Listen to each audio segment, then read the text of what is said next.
Again to this episode of Physical Geography, where we are still on the action of wave. Action of wave.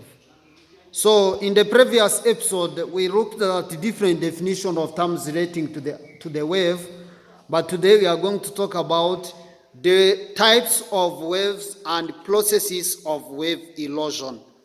When we talk of a wave erosion, is the first action of wave.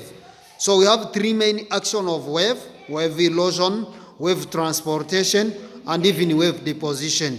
Today we are going to start by the types of wave. The type number one, we have destructive wave. When we talk of destructive waves, are those waves whose backwash is more powerful than swash. So meaning that they are erosional in nature. So when backwash, when a wave reaches to the coast and it move backwards with powerful, it will destroy the coast. And therefore, such a type of wave is called a destructive wave. Then you go to the constructive waves. Constructive waves are waves whose swash is more powerful than backwash. So meaning that they are depositional in nature. So the swash is more powerful. When a wave is going to the coast, it is very strong. But coming back to the sea, it becomes so weak. Therefore, the materials that it has brought toward the coast, it will let them to be laid down there to the coast. And therefore, this will lead to deposition. So this indicates that a constructive wave are those waves whose swash is more powerful than backwash. And therefore, they are depositional in nature. Let's look at the processes of wave erosion. We are going to talk about the process of wave erosion. So in an exam, they can even change the style of asking this question by saying, describe ways through which wave erode the coast. So meaning that how the materials at the coasts are eroded by a wave. So let's start by the process number one. We have ablution.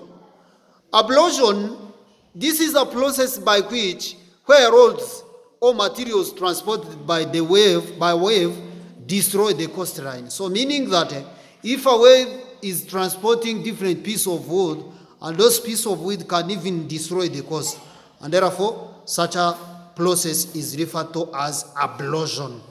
Let's go to the next process. Attrition.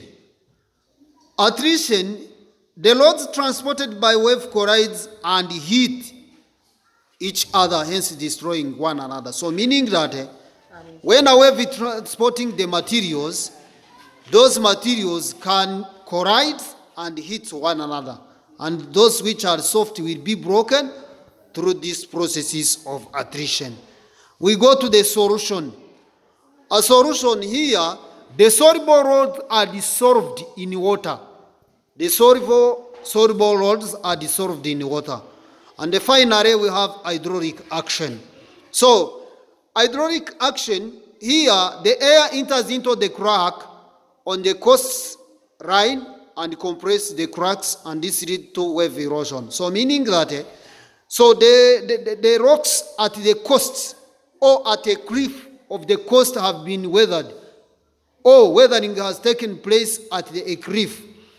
And this cliff will develop cracks.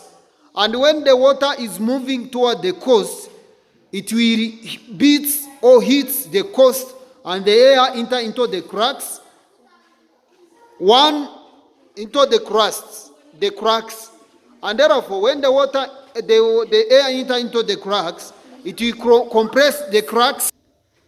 The cracks will expand. As the cracks are expanding, this will lead to, when the processes continue, this will lead to wave erosion. Thank you very much for watching this video. Don't forget to subscribe.